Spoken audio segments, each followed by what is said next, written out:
If you look at the table of contents in that book, you will see that I really tell stories about a wide variety of people. So actors, writers, athletes, doctors, so from all walks of life that have faced debilitating and catastrophic career decisions. And my criterion was it had to be a decision somebody made, not an accident that happened. An example of that was the first chapter when I talk about the Jaws movie. Steven Spielberg directed that when he was only 28 years old. He wanted to use full-sized animatronic sharks, and he wanted to shoot it in the ocean. Most experienced directors would have used miniatures and shot it in a tank in Hollywood. But he was young. He had lots of bravado. So he decided to build animatronic sharks and shoot it in the ocean. He tested the sharks out in Hollywood in these freshwater tanks. They worked well. He brought them out to Martha's Vineyard, put them in the ocean, and they started to malfunction immediately. And the mistake he made was he never tested them in salt water. So the salt corroded all the mechanics instantly in those animatronic sharks. So there he was on location with his crew, with his cast, with these 3 sharks, because he had 3 different sharks made, none of which were functioning. He sat in his hotel room one night in the dark, panicking.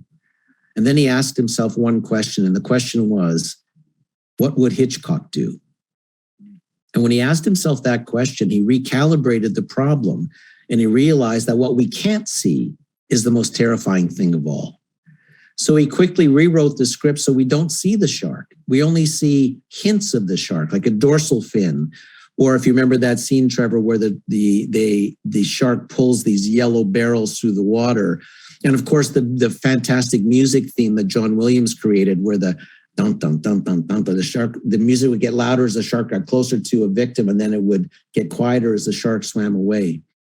And the amazing thing about that movie, Trevor, is we only see the full shot of the shark for 4 minutes. Yet you think you saw the shark for the whole movie.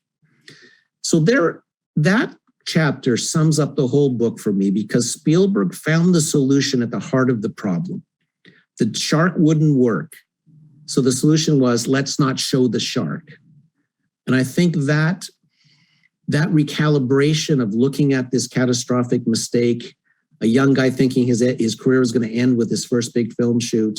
He worked through the problem, found the solution at the heart of it, and he said, which is interesting, that the malfunctioning shark, the fact it wouldn't work, added almost $200 million to the box office take. So I say to everybody, if you've got a big problem, peel it like a banana and see if you can find the solution sitting right in the middle of that problem.